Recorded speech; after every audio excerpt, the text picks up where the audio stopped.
The SAT webinar, Secrets for Preparation and Success. This webinar is produced by American College Counseling, Inc., written and presented by Scott Lebowitz from Top Star Test Prep. My name is Miriam Gardner-Engel, and I'm the Director of Counseling here at American College Counseling, Inc. Thank you for joining us. You can visit us at www.askacci.com, and you can always contact us for a free consultation, and our number is listed right below. First, let me start by telling you a little bit about American College Counseling, Inc. American College Counseling, Inc. offers a web-based service designed especially for students and parents. We provide families with assistance in making decisions about their careers, colleges, and financial aid.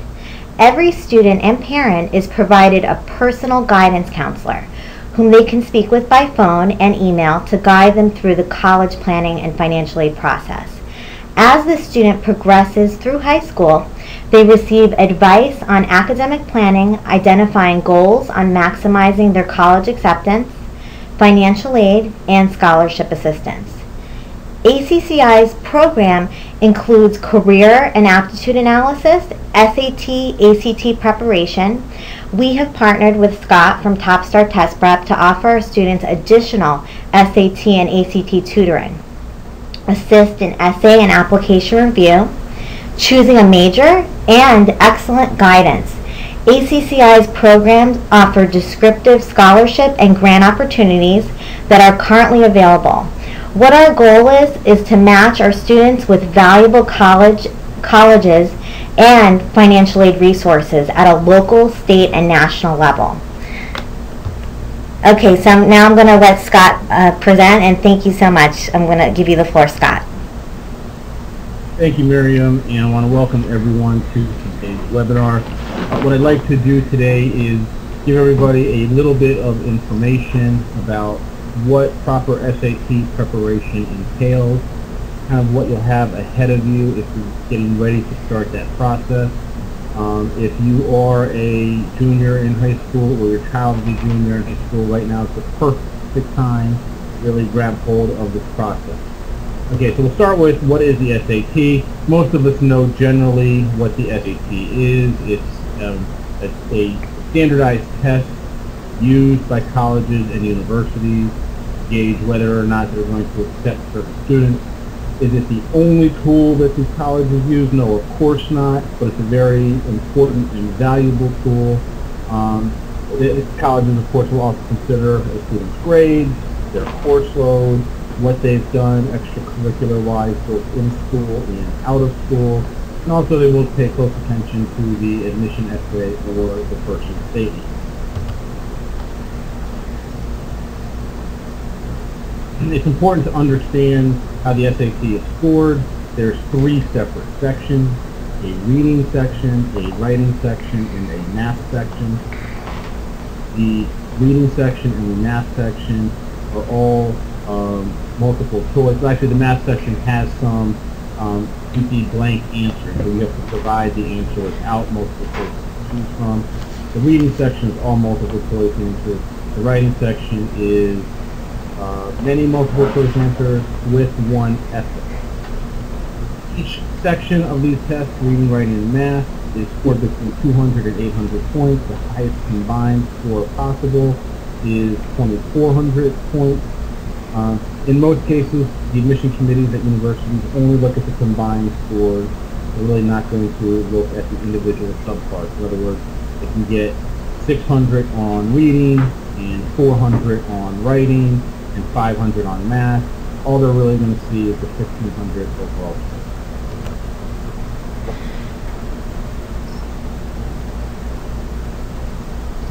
There's a lot of information you can get from university websites to give you an indication of what the SAT score means to them. Okay, I know that we have many attendees today's webinar from the state of Florida. Just as an example, the University of Florida on their freshman admission page of their website lists actual minimum scores. Okay, in order to be considered for admission, you have to reach 460 in the reading portion, 460 in the math portion, and 440 in the writing portion. And they admission committee in Florida makes it clear, they'll look at your essay, right? They also give you information related to homeschool students and students who apply to college, not with a high school diploma, but with a GED. So there's a lot of valuable, critical information you can find on the college website to guide you in your preparation. Another example, UCLA out on the West Coast. They take a different approach to how they describe the SAT exam. They'll tell you that of all the students admitted in the past 5 years, 60% of them had a score between 700 and 800 on the reading. 29% of them had a score between 600 and 690 on the reading, and so on. And they do the same thing for math and for writing.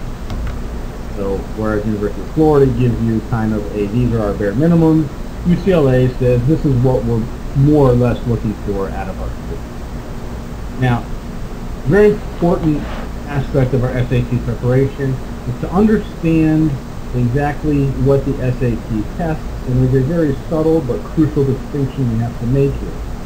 The SAT doesn't test us on everything we've learned in high school. It tests us on everything we learned through, right? So in any cases, we have to go back to the 8th grade, okay, to find when we first learned the concepts that were now being tested. And speaking of the concept, the next couple of slides list the concepts that we have on the SAT in both the math, the verbal, and the writing portion. No need to scramble to write these down because this presentation is available on the ACCI website where you all will be able to access it at any time. But just to give you a general idea, right, there's a lot of information to be covered, right? One thing we don't want to do is underestimate how much information we need to learn. We need to have a command over, be really prepared for the SAT. Okay, and as you can see, beyond the math, there's also the English skills, the verbal skills, and the writing. The essay portion of the SAT is very important because it factors into your score in two different ways. First, we're going to get a score just on our essay. 2 graders are going to look at the SAT essay and give it a grade between 1 and 6. So you have a total possible score of 12 on that. This score gets reported separately, and schools, in many cases like in South Central Florida, do look at it separately. Okay. Also, this score factors heavily into the overall writing score, which is one of those 3 sections that gets scored from 200 to 80. So while we may think that preparing for the S section is even more of a chore than preparing for the other sections, for the reason that it gets scored twice, it may be even more important to really prepare for it.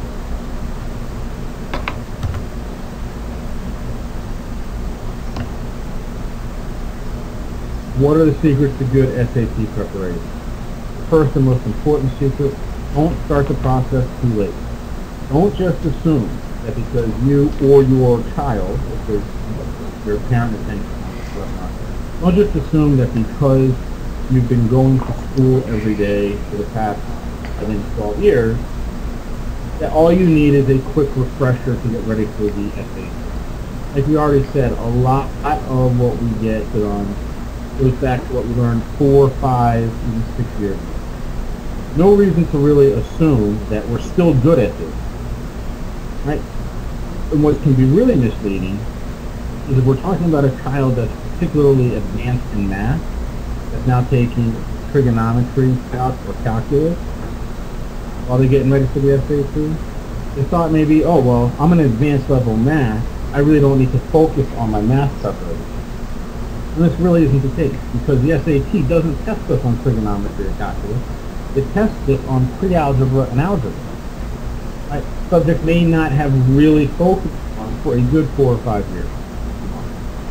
Okay? Another thing that's very, very important as far as our SAT preparation, we have to know starting point. We have to know how much work there is to do for us to be able to consistently get SAT questions, not only consistent, but also quick.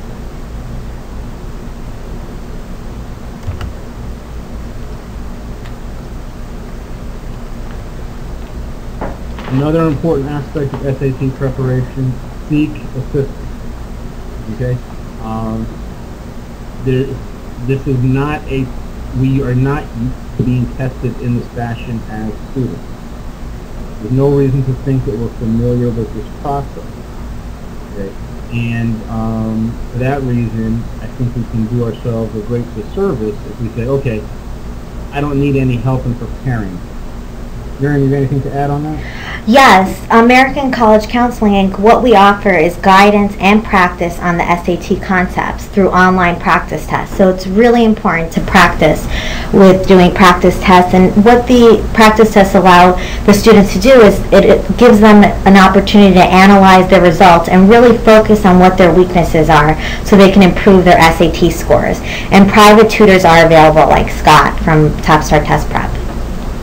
Okay. Thanks. Yeah, and of course, yeah, one thing that I do is I offer individual help to students, personalized help to students.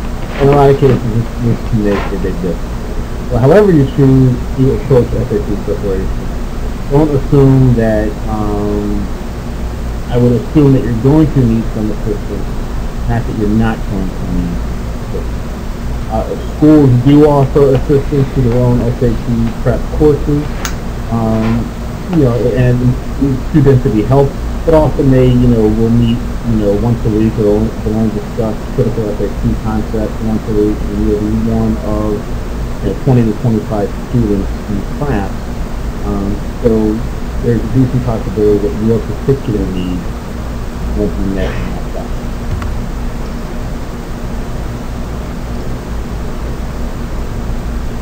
Really, the single most important ingredient for good SAT preparation that cannot be replaced or provided by a tutor or a CCI or a school guidance counselor is a student's dedication. Also, it cannot be provided by parents. Parents can provide a structured environment. Instructors and guidance counselors and ACCI can provide raw knowledge, practice questions, and other helpful information, but nobody besides the students can provide the willingness to do the work that's needed to learn the skills, master the skills, and apply these skills to the SAT. And I couldn't agree with you more, Scott. It's so important for the student to have that willingness. And what we do here at ACCI is every month we email our students a timeline to help keep you on track with what works for you in the college planning process, to help you make sure that you're on track with the college planning process. The SAT prep at ACCI is broken down into a 20-week timeline, and it has tutorials, quizzes, and practice exams to help prepare you for the SAT.